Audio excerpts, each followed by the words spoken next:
அனைவருக்கும் வணக்கம். இன்றைக்கி நம்ம தஞ்சை பெரிய கோவிலை பற்றியும் கங்கை கொண்ட சோழபுரம் கோவிலை பற்றியும் பார்க்க போகிறோம்.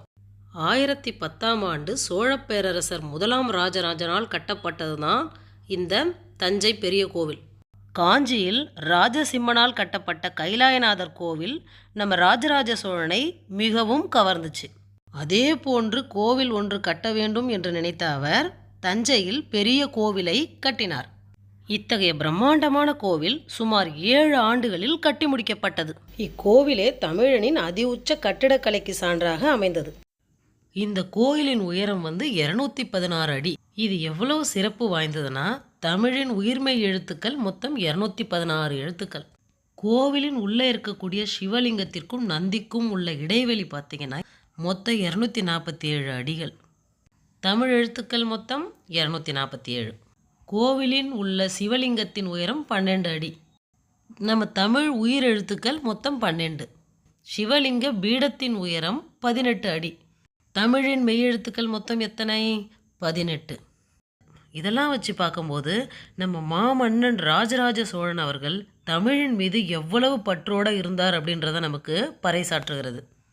அவர் தமிழின் மீது கொண்டுள்ள பற்றின் காரணமாக 247 தமிழ் எழுத்துக்களை கொண்டு சிவபெருமானுக்கு உருவாக்கப்பட்ட கோவில்தான் இந்த தஞ்சை பிரகதீஸ்வரர் கோயிலாகும்.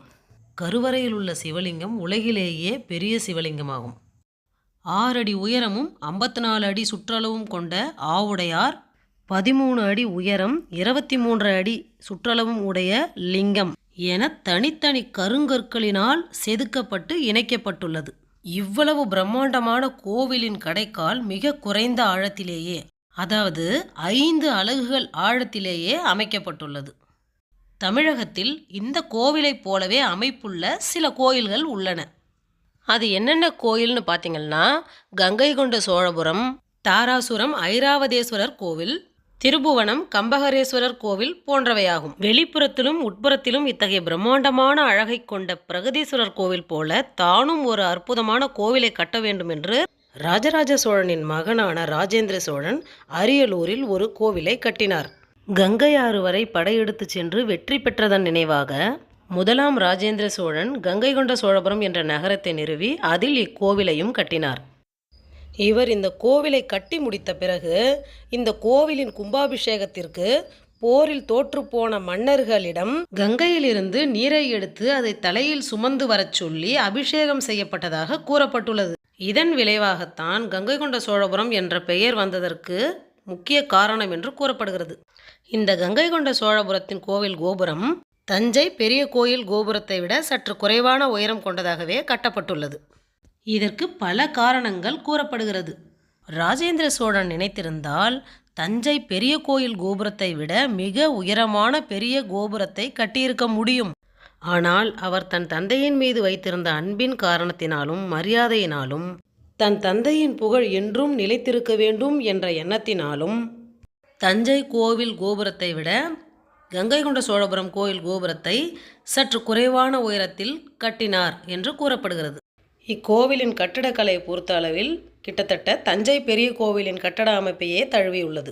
இந்த 2 கோயில்களிலும் உள்ள சிற்பங்களின் முக அமைப்புகளும் ஒன்றாகவே காணப்படுகின்றன. இந்த கோவிலில் உள்ள லிங்கமானது 13.5 அடி உயரமும் 60 அடி சுற்றளவையும் கொண்டுள்ளது.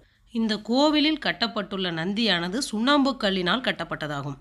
இந்த சுண்ணாம்புக்கல் நந்தியின் மீது விழும் சூரிய ஒளியானது கருவறையில் உள்ள லிங்கத்தின் மீது பிரதிபலிப்பது போல அமைக்கப்பட்டுள்ளது ஒரு தனி சிறப்பாகும். இந்த கோவிலின் இன்னொரு தனிச்சிறப்பு என்னன்னு கேட்டிங்கன்னா, கோயிலின் வெளியே அதிக வெப்பமாக இருக்கும் பொழுது நாம் கோயிலினுள் சென்றால் குளிர்ச்சியாகவும், கோயிலின் வெளியே குளிர்ச்சியாக இருக்கும் பொழுது நாம் கோயிலினுள் சென்றால் வெப்பத்தையும் உணர முடியும். தஞ்சை கோவிலை பற்றியும் கங்கை கொண்ட சோழபுரம் கோயில் பற்றியும் ஓரளவுக்கு எல்லாரும் தெரிஞ்சிருந்திருப்பீங்கன்னு நினைக்கிறேன். நன்றி.